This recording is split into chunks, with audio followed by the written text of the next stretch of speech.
أعوذ بالله من الشيطان الرجيم بسم الله الرحمن الرحيم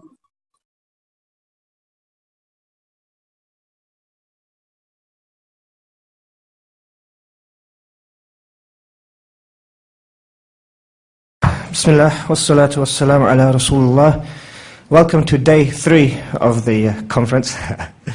It's titled Affirming Our Values, Bearing Our Burdens. And without further ado, I'll hand over to our Sheikh, Dr. Hisham Al-Awadi.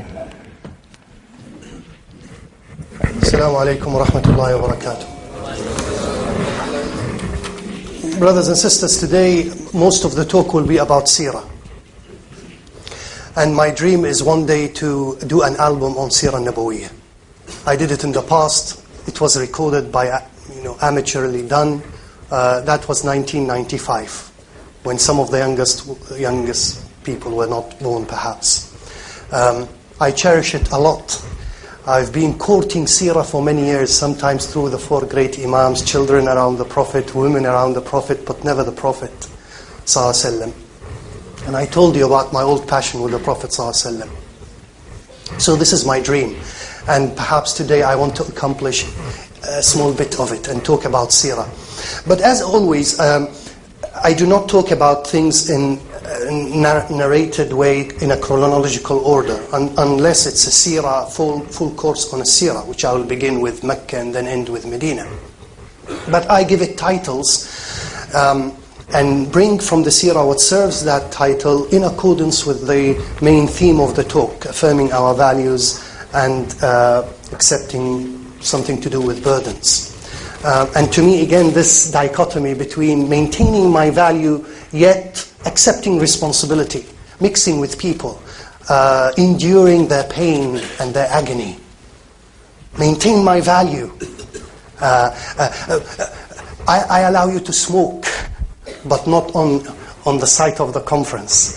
I allow you to do X and Y and Z, but not here. So this is the dichotomy that we go through as parents, as husbands, as wives, is how to balance. And I want to bring out from the Seerah what could serve that paradox and help us address this problem. So there is a lot of talk about Muhammad sallallahu alaihi wasallam. But for the sake of the youngsters and the elders as well, I thought that this person that we talk a lot about, let's at least draw sketches of him. And I'm not going to give you a detailed picture. In fact, I'm going to present it in some maybe new way, just for the sake of the youngsters here. You can go to the internet and just write descriptions of the Prophet and you will get all sorts of description, and Shama'il al-Tirmidhi is a classic here in this theme. But I want to actually make him as accessible to the youngsters again as possible. So the first thing I would tell you, oh youngsters, is that this person was good looking, was handsome. But make no mistake, he wasn't good looking in the sense of a beautiful, if I may use the word sexually attractive celebrity that you today identify as an actor or a singer. He was majestic and honorable in his look. And I want to make a confession, and people, especially sisters perhaps, will hate me for that. But I said it and I articulated it in Surah Yusuf. I made the argument that what made this woman fall in love with Yusuf wasn't necessarily the looks, for she saw him when he was young. She grew up with him and he grew up with her. So the idea of a shock, the sexual excitement wasn't there. She was more attracted to his majestic, honorable look. Because there were a lot of mufassirin that gave Yusuf, a'udhu billah, feminine attributes, because that's how they identified beauty. Beauty is not women. Beautiful does not equal women. Beautiful does not equal sexually attractive. Beauty is a is good looks, and good in the sense of comfortable to look at, happy to look at. And sometimes I say this to, I don't want to say a lot of things here because everything is recorded, and since I've been on YouTube now I'm beginning to be very careful what I say. But there are people that when you look at them, your lower part is excited. But there are people who are equally beautiful that when you look at them, your upper part only is excited, your heart and brain. And both are beautiful. But one immediately excites the sexual desire. And the second one immediately excites the higher level of attraction. And this is applicable in women, and this is applicable in men. And Rasulullah was this person. Good looking, but majestic and honorable, so much so that one of the companions said, I've never stared at the Prophet ﷺ and looked at him deep in the eyes to comprehend his beauty out of respect and honor. This is different than when you look at a beautiful lady or a beautiful man, staring at them, wanting to suck them or absorb them. This wasn't the attitude. So he was good looking. Number two, in a majestic sense. Number two, if you look at him, he actually appears younger than he looks. Usually people, when they grow up, men, usually lose hair. Usually grow a belly. Usually, of course, in most cases, they have gray hair. Well, Rasulullah wasn't all of this. Broad shoulders, strong chest, no belly whatsoever. So if he was to wear a belt, it would actually stretch to the third or fourth or fifth hole in the belt. And gray hair, 12. Not more than that. There were so few that people could count them without a calculator. Hair is wavy, not curly, not straight. Nothing against curly hair. Nothing against straight hair. But that's how Allah ﷺ chose it. The head is not too small, so that it looks funny with a big massive body. Neither does it look big head, so that it doesn't also look funny. So it's medium. Black eyes, very black eyes, that makes a striking color contrast with the white area that surrounds it. Some people, when they are tired, they have red in between. Some people, when they wake up some people, of course, a'udhu billah, when they drink a lot, they have, Rasulullah would never have any red line in between, so much so that the white strikes the black in a nice big eyes that is covered by long eye shadow and eyelashes. I'm not going to compete with the Tirmidhi, but I thought that this is enough for me now about the Prophet, just to draw this sketch about him. Okay. I have 5 headings. Actually 4 headings. And today, listen, this is my last lecture. So let me take liberty to be as full as possible, liberated, as free as possible. I'm not going to be as an intellectual in the first lecture, because first lecture I saw people leave. What the hell are you talking about? Global village, man? Come on. And they left. global neighbor. Okay, so try to make it as friendly as possible. I have 4 themes, or 4 titles. Number 1 has to do with mastering the art of disconnecting. Between inverted commas, being professional. Disconnecting. And I'll tell you what I mean in a minute. Number 2, be sensitive to personality types and know very well your audience. Number 3, be patient and listen, even if the speaker says something that is not interesting or understood by you. Bear with him or her and actively listen. Number 4, do not be judgmental. Number 4, do not be judgmental. So these are the 4 headings, and I want to now serve them with stories from the seerah. Master the art of disconnecting. What do you mean by that? Look, we are human beings, and Rasulullah is no exception. We have feelings, and Rasulullah is no exception. Sometimes I'm moody. Sometimes I'm having a bad day. And Rasulullah is no exception. Sometimes I'm excited and jovial and happy. Rasulullah is no exception. But the difference is that Rasul ﷺ, whatever he felt, that did not reflect on his attitude and dealings with people.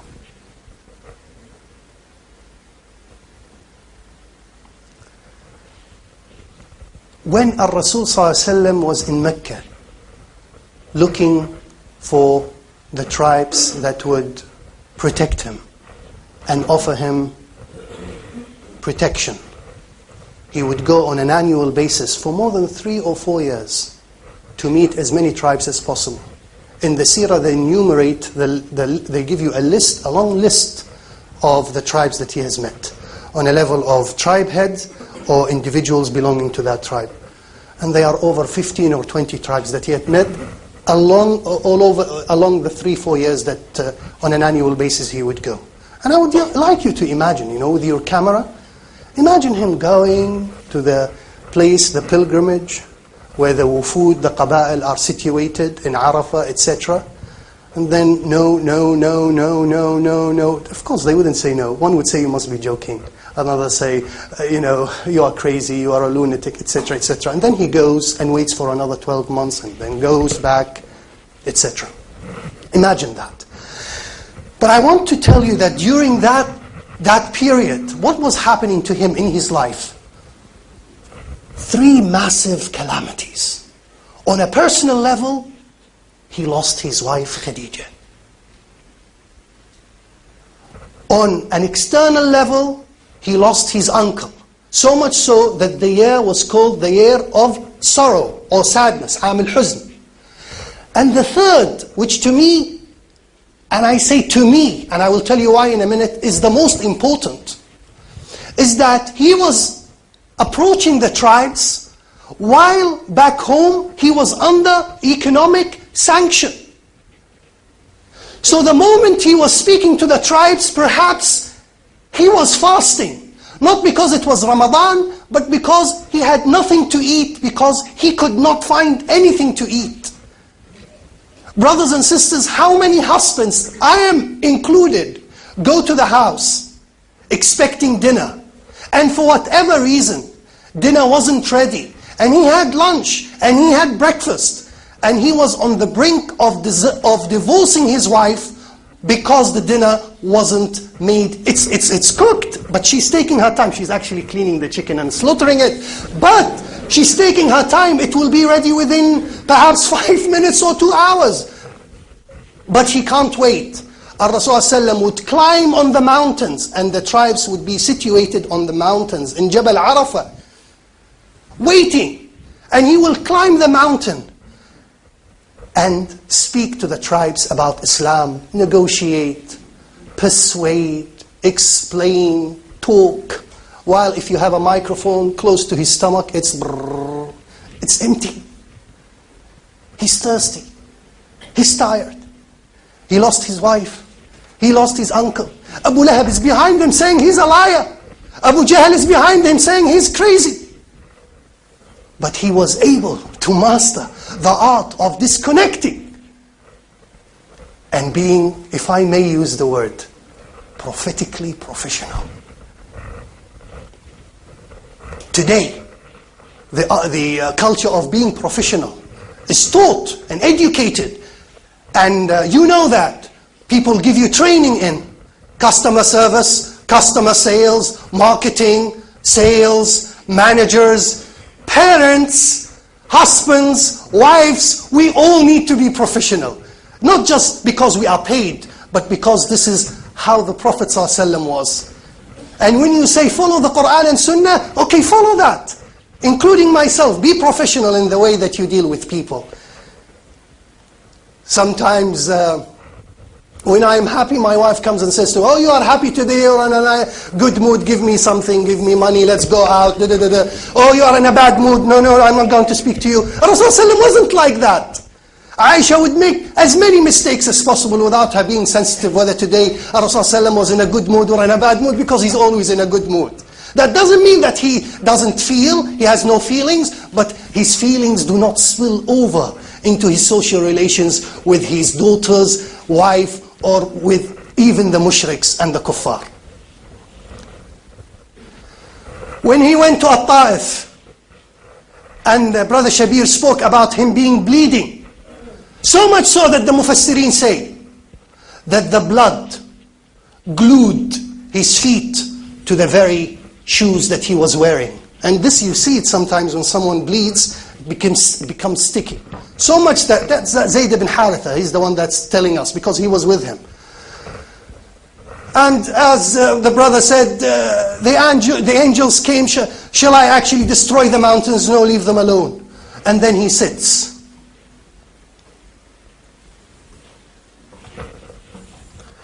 And then he meets a young boy wearing the cross. Yesterday, let me pause here. Yesterday I had some questions.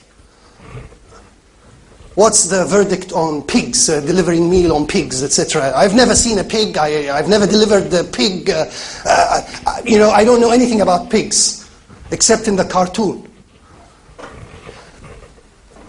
I was upset, and I was saying, why to some brothers, why they're asking me these questions, And I was still carrying this kind of, come on man, let it go. It happened yesterday. Today is a new day. Okay, Ar-Rasul sallam, bleeding, sitting just 1 minute after he was stoned, and a boy comes.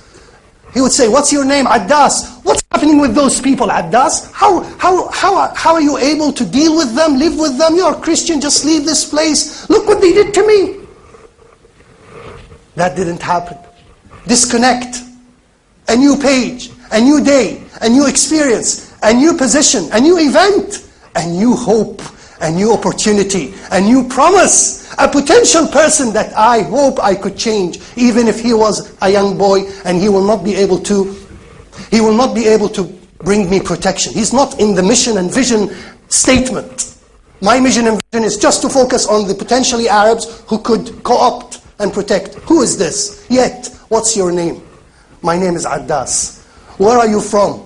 I am from Nainawa. Nainawa is a place in Iraq, in Kufa today, in Karbala, where Imam Hussein was assassinated. Very much celebrated by the Shia. Where are you from? From Nainawa. Oh, Nainawa, the homeland of Yunus. Addas. You know Yunus? Yes. He was a prophet, my brother, and I am a prophet. And Addas suddenly begins to hug and kiss his feet, his bleeding feet, with his lips, and becomes a Muslim. Now I don't know what happened to Addas. Maybe he began to convert his mother, his father. I don't know what happened. But I do know that in this 5 minutes encounter, when Addas was bringing him the grapes, I know that this was a very powerful encounter. I know that Addas wasn't just listening to the verbal conversation, what's your name? But Addas was looking at the very black eye, the very majestic, honorable face. And while the Prophet is talking, he's making the connection and saying, this is not the face of a liar. So disconnect and be professional, number one. Number two, be sensitive to your audience.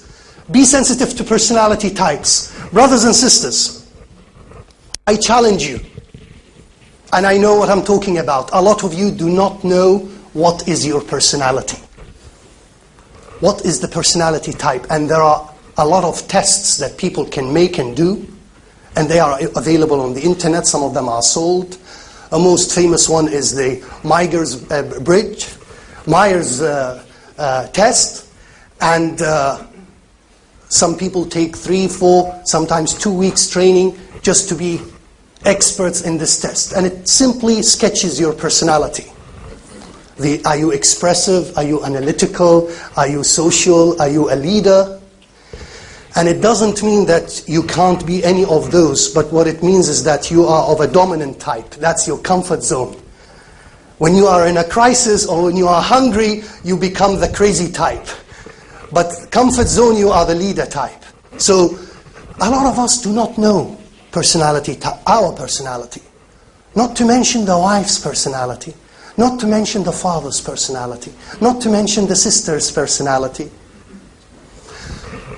So, Rasul ﷺ knew about the personality types that he dealt with. Not necessarily in the modern technical sense, with labels, etc., but generally, he would know how to deal with people. And with Addas, he realized that it doesn't have to be a talk about Christianity and whether Jesus was put on the cross or not because he's wearing the cross. It could be something totally different, as intimate as what's your name and where you come from. So you have to know what clicks with your audience and what excites them. And if I may use the word, turns them on. You must know this. And Rasulullah did know it. Rasulullah in Mecca was walking in a street, and there was no one in that street. And suddenly someone called Rukana appeared. Rukana was one of the youngsters in Mecca, and he was, I call him the Arnold Schwarzenegger of Mecca. He was the strongest person in Mecca. I don't think he used to take steroids, but the point is, neither tablets, routine tablets. Yeah, and I don't think they had gyms at that time. But, naturally, genuinely muscular and powerful. And Rasulullah was walking, and Rukana came and said, Ya Rukana, why don't you believe in me? He said, because I don't believe that you are the Prophet. Rasulullah said, okay, Rukana, if I wrestle you, and I throw you, and I beat you up, would you believe in me? If it was a woman, he wouldn't have said this. If it was Rukana, but very thin and coward, he would say, Rukana, if you don't believe, you will go to hellfire. Oh, ashhadu an la ilaha illallah. But because he's so arrogant and so muscular and so powerful, he needed a different language. I beat you up. This is the language that you understand. No, please don't try this at home. So, he beats him up and he throws him. And Rukana is in a shock. And he says, Ya Muhammad, do it again. If it was me, I would say, Ya Muhammad, come on, I am a Muslim now. But it seems so adamant. Maybe there was a mistake. Maybe his feet slipped. Maybe that wasn't his day. So he stood up again, and the wrestle happened again. And Rukana again was beaten, put on the floor. And Rukana became a Muslim. Was there a talk about Islam? Was there Ahmed Didat booklet distributed to Rukana? Was there a video on, was there visit www.link? No! Because that was the language. To Addas, what's your name? To Rukana, let me beat you up. There was someone called Suhail ibn Amr.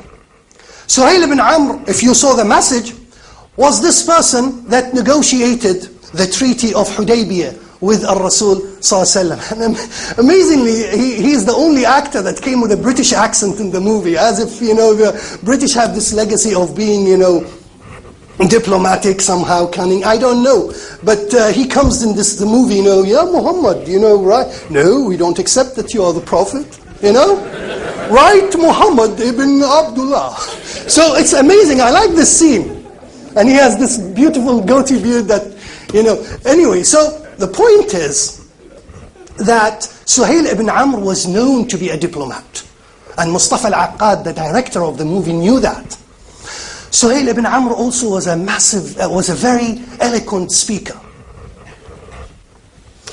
So much so that when he was captured in Badr, in the Battle of Badr, Umar ibn al-Khattab suggested that before he is to be released, Umar ibn al-Khattab, the one that doesn't mess about. So he said, Umar, Ya Rasulullah, remove this teeth here, the thinia they call it, this teeth here, that makes some of us look like lion. When they go home, where is my dinner? So remove this and this, remove it, so that he becomes less eloquent when he speaks. Poor Suhail, if they removed today we have anesthesia and say, you go to the dentist, and how would they remove this? I don't know. But anyway, so remove it. And the Rasulullah said, Ya Umar, one day, I'm not going to remove these teeth, because one day, maybe, they will be used to defend Islam. So it is as if the Prophet ﷺ knew and saw in Suhail a vision, a personality, a character. In fact, he says about Suhail, إِنِّي أَرَى فِيهِ عَقْلًا وَشَرَفًا. I see in him an intellect and an honor. And subhanAllah, how many of the British people today, non-Muslims, have sharaf and aql? But they need someone like the Prophet, who would not be eager to take their teeth and give them some time to think about Islam and present it well to them. So anyway, Suhail in Hudaybiyah signs the treaty, this beautiful scene in the message. He's released, of course, in Badr. And then, of course, time goes, and then he negotiates Hudaybiyah. And then the opening of Mecca happens, the conquering of Mecca. And the Rasul goes inside Mecca. Suhail's son is a Muslim.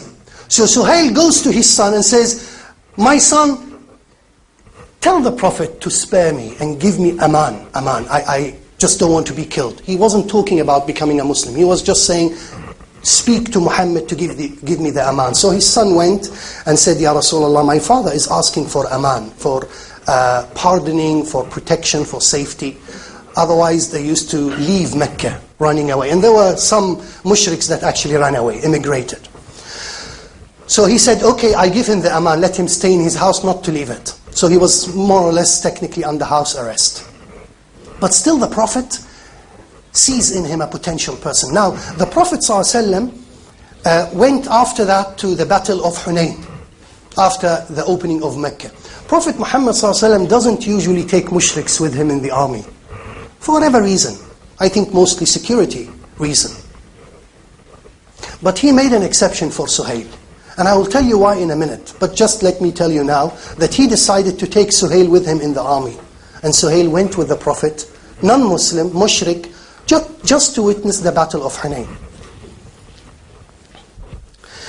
And then, in the Battle of Hunayn, he had a conversation with the Prophet ﷺ after seeing the defeat of Hawazin in Hunayn.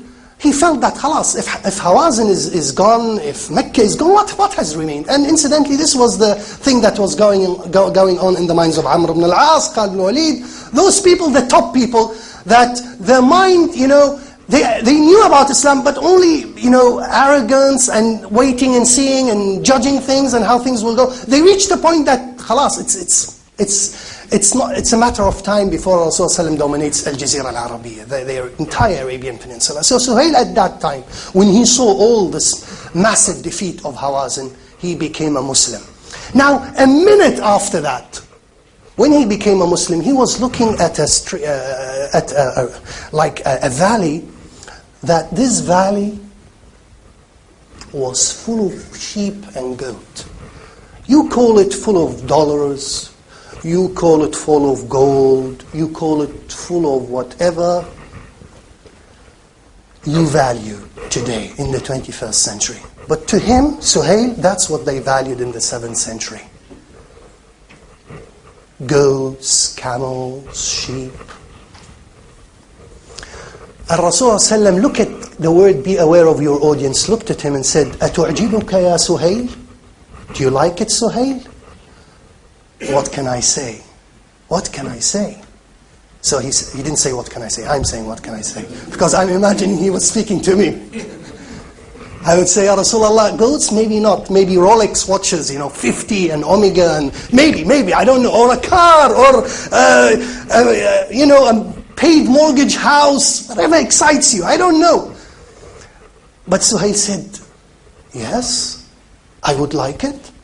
And we are talking about thousands, brothers and sisters, with all due respect, more than the attendance of this conference. He said, Hiya lak. Take it. And that's what upset the Ansar. Do you understand? The Ansar who took the Prophet, protected the Prophet in Bay'at al-Aqaba al-Ula, 20 years ago, 15 years ago, 10 years ago, were with him, fought with him, died with him. And this person, who just became a Muslim 2 minutes ago, you give him all this? But Rasul ﷺ knew the personality of Suhail, and knew that Suhail, yes, he is a Muslim, but he will be a stronger Muslim if you deal with him according to his interests. And his interest at that stage of his life was money. Give it to him. Time goes, and the Rasul ﷺ dies, and some of the Arabs become murtaddeen, apostates. Massive amount in Al-Yamama, massive amount in Bahrain, massive amount in Oman.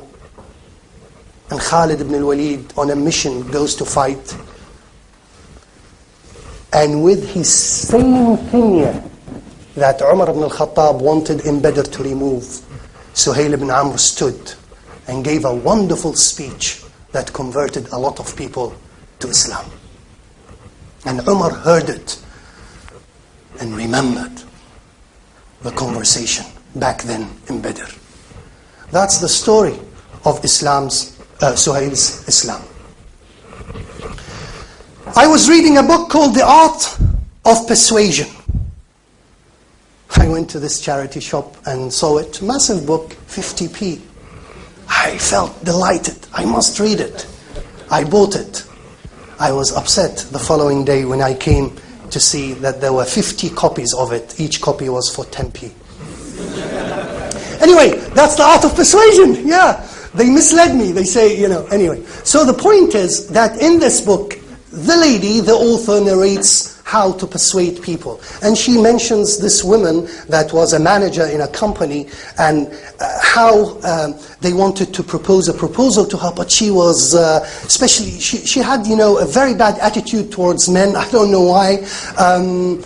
She would put them down in meetings, she would interrupt them. She came across as aggressive. And she said those men that wanted to present the proposal, what they did is that understood her personality, knew that she likes a particular kind of chocolate and she likes particular paintings. So what they did is that they scheduled a meeting with her, offered these chocolates in the middle of the table, put the same paintings that she likes all over the wall, and when she came, the turning point was that her attitude has improved a lot. And that reminded me of a story in the seerah of Rasul ﷺ when he was in Hudaybiyah, receiving delegates to come and negotiate with him.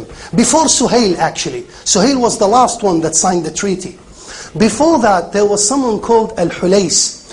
And Al-Hulays is from a tribe that really respects the idea of presenting offerings to the Kaaba.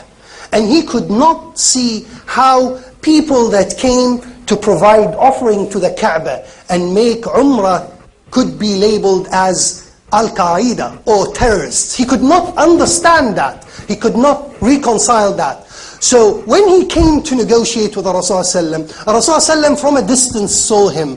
And the moment he saw him, he said to the companions, he is from this tribe that respects offering. So bring all the goats in front of you and let it strike his gaze, so that the moment he comes, all what he sees is the hadi. All what he sees is the chocolate in the middle of the table. All what he sees are these beautiful paintings all over the wall. And I tell you, brothers and sisters, I don't know whether this lady manager accepted the proposal or not. I tell you that Al-Hulays did not continue walking to talk with the Prophet. He stopped halfway and went back and said to Quraysh, you need to admit him. He came with the offering. He didn't want a lecture. He wanted to see goats. He wanted to see sheep. He wanted to eat chocolate. He wanted to see beautiful paintings on the wall. I ask you a question now. Suhail, Al-Hulays, and Rukana. Power. Offerings. Money. I have a question for you. What is the dominant personality type? The dominant. It's a difficult question, but think about it. What is the dominant personality type of the British society? Is it Jeremy Paxman? Is it, I don't know, what is it? I know that British society is so diverse, and I'm talking about the dominant personality. If you tell me, what's the dominant personality of Quraysh? I tell you, 1, 2, 3. What's the dominant personality of the Ansar? What's the dominant personality of the Muhajirin? What's the dominant personality of Nigerians? Somalis, Kenyans, Kuwaitis, Emiratis, Pakistanis, Bengalis, British people. What is the dominant personality? And how can I then deal with this personality to persuade it? Not necessarily to convert it, but to at least make it like Al-Hulais said, these are not potential Al-Qaeda or terrorists. Incidentally, Al-Hulais did not become a Muslim, but he became an advocate of Muslims entering Mecca. And that, to me, is what we need this society to recognize. We do not need necessarily conversion. إِنَّكَ لَا تَهْدِي مَنْ أَحْبَبْتَ. Be them British or English or whatever. وَلَكِنَّ اللَّهَ يَهْدِي مَنْ يَشَاءُ. But I am responsible, affirming the value and accepting the burdens. I am responsible for making them persuaded that I'm not a potential threat, but a positive contributor to this society. Okay, number 2, be sensitive to personality types. Do we have how much? 10 minutes. Number 3, be patient and listen, even if not interested.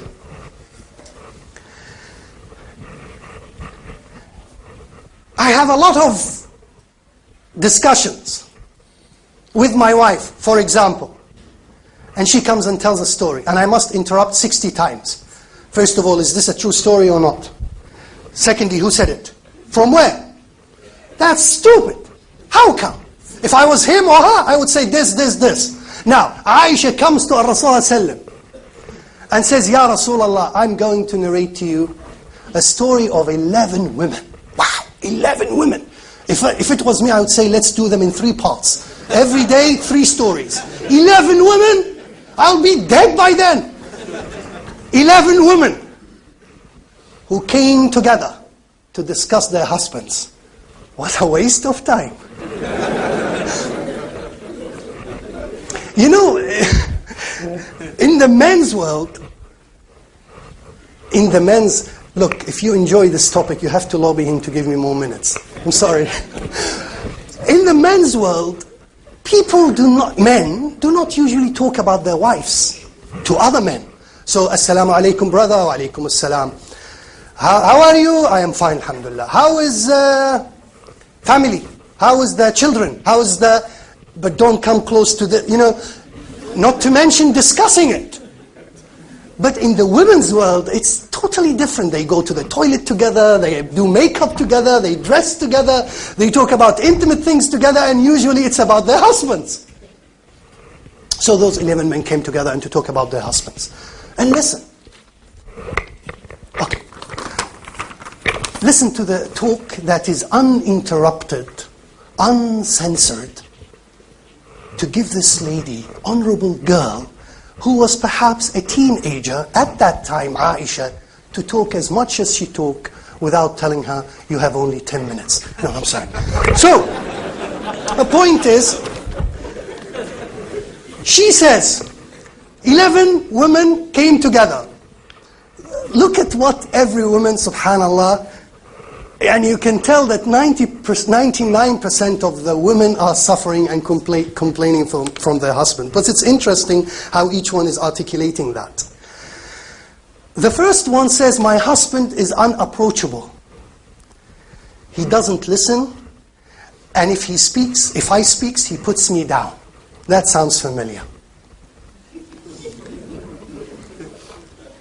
It seems that her husband is a teacher or something. Don't speak until you raise your hand over. The second one said, my husband is so bad that I am afraid even to describe him, to describe his faults, both visible and invisible. So he's so bad, I'm not going even to mention it. He's visible and invisible. So you don't want to know. The third said, so bad. Right, bad. Number 1, bad. Number 2, bad. The third one said, my husband lacks intelligence. So he's a jerk, or he's an idiot, basically.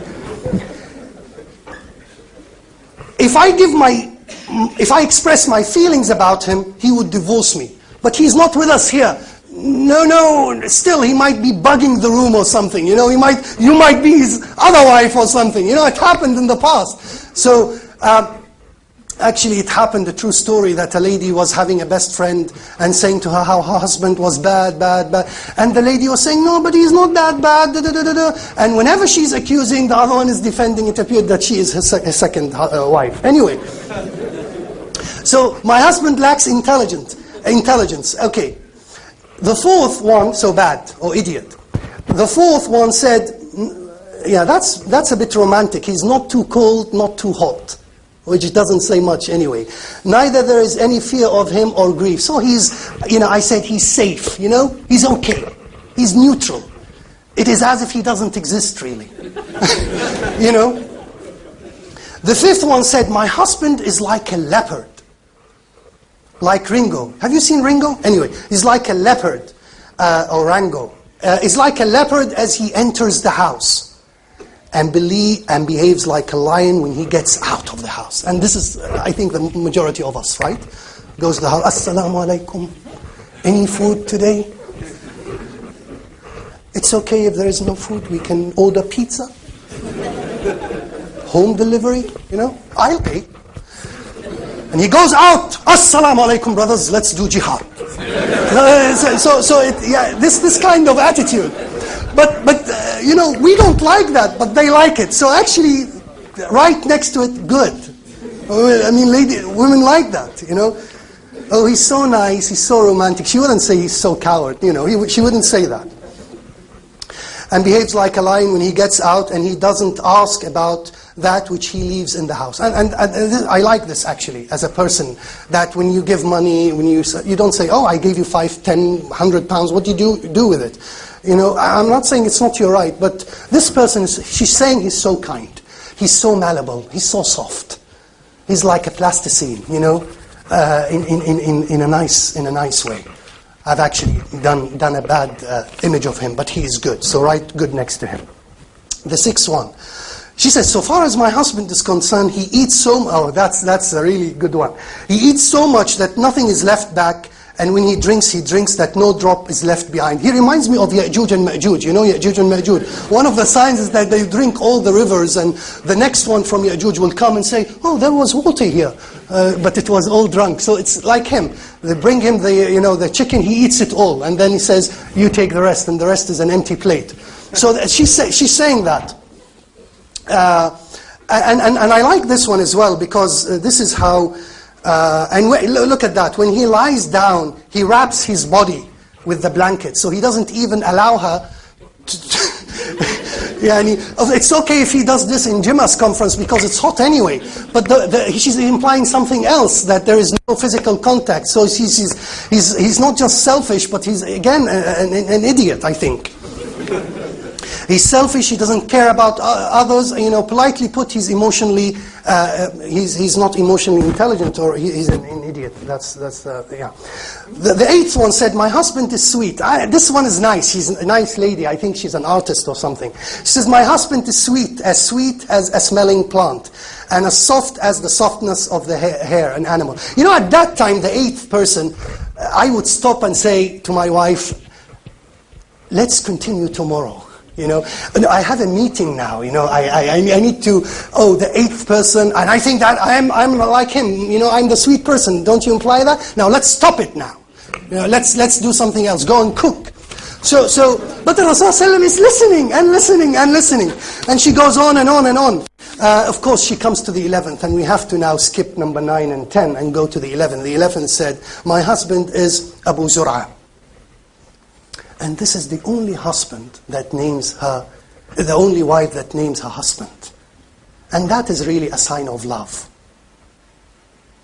That's why when Aisha says to Rasul says to I know when you are angry with me, when you love me. When you are angry, you don't mention when you love me, you mention my name. So the only one that says, the other one, he eats pizza and he wraps the blanket. The other one is a jerk or an idiot. This one, she says, my husband is Abu Zur'a. And how fine is Abu Zur'a? He makes me happy. He makes me happy. And Rasulullah now interrupts, after she has ended, and said, I am to you like Abu Zur'a to Zur'a. Well, I hope so at least. Ya Rasulullah, you are even 60 times better than Abu Zur'a.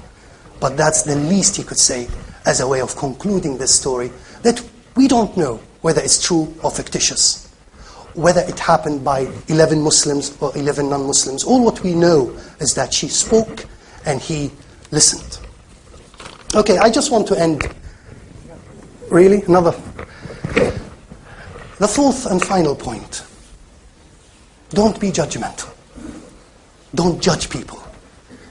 And you know, when I searched the word judgmental, well, there are many explanations, but the idea is, do not judge people according to their looks or race or immediate action, but get to know them closer, deep inside their hearts, for there might be another personality.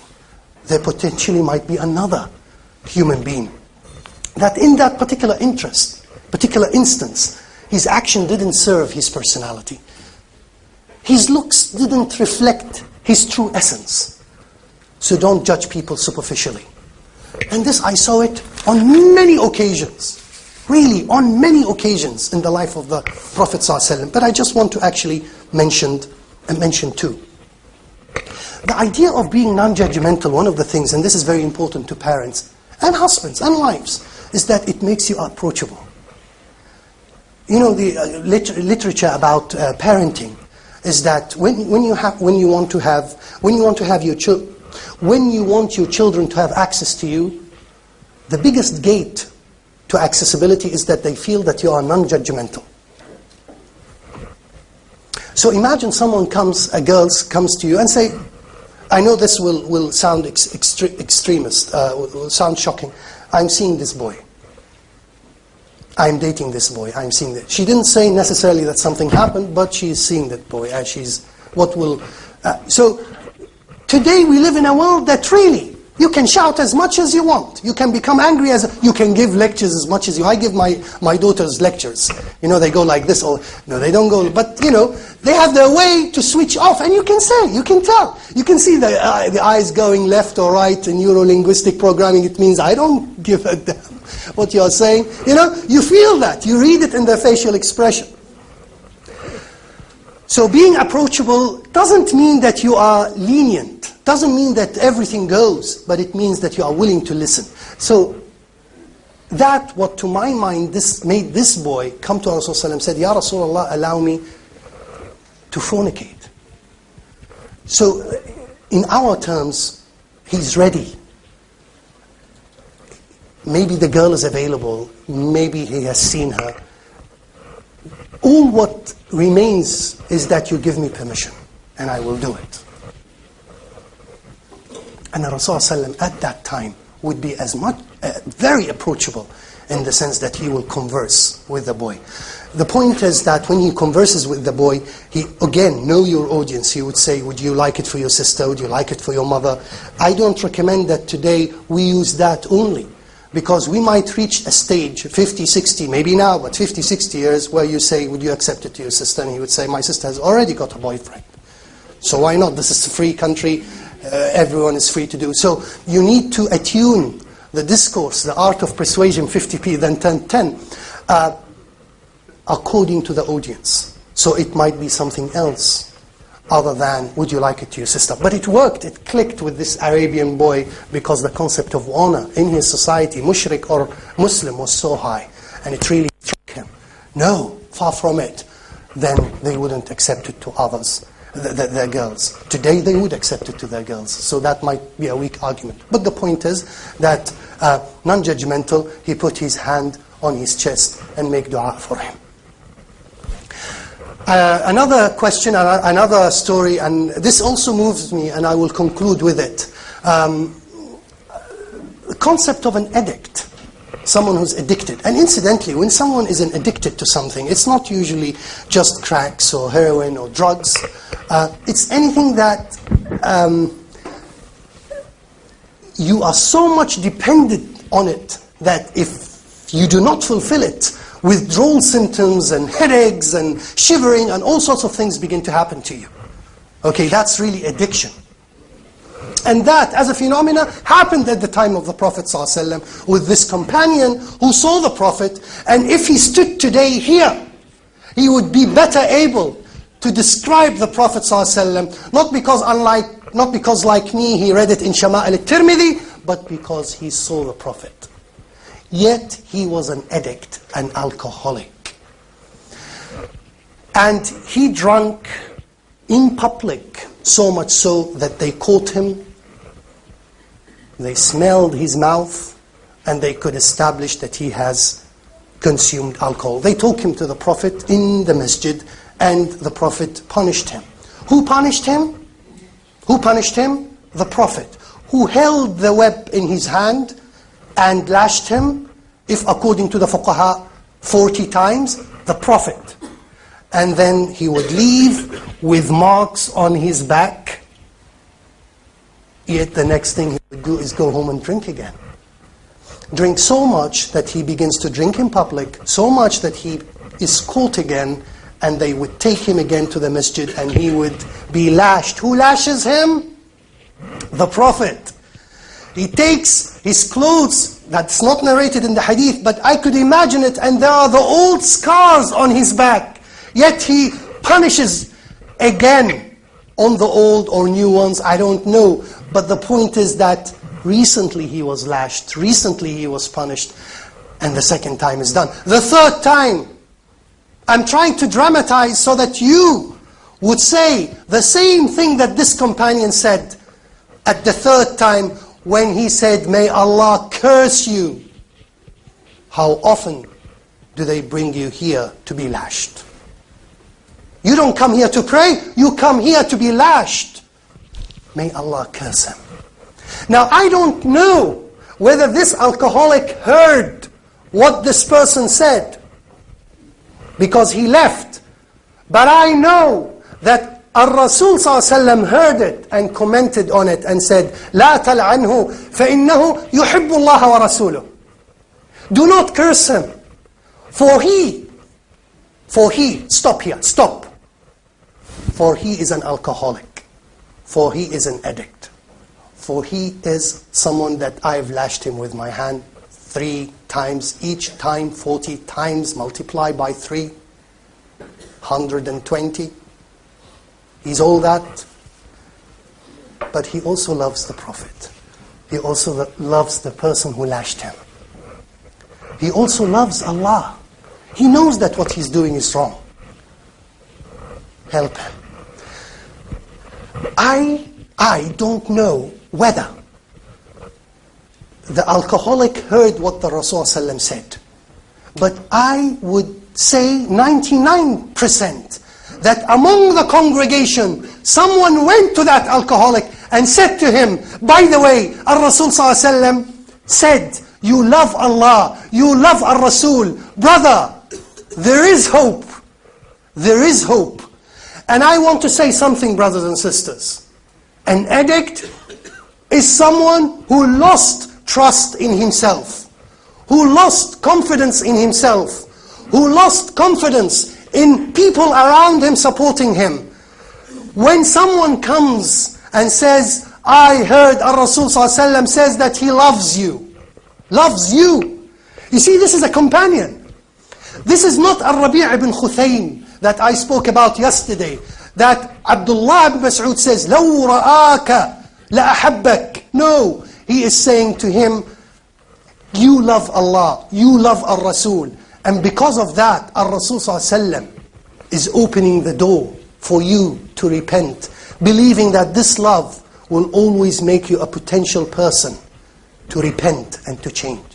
And it is this glad tiding, this non-judgmental approach, whether to someone who is dating, fornicating and just wants a permission, or whether someone who has been consuming alcohol, so much so that he became an addict. For both, you need, as a community, as a society, as a husband, as a father, to be approachable and to be optimistic that one day they will change, and help them realize that change.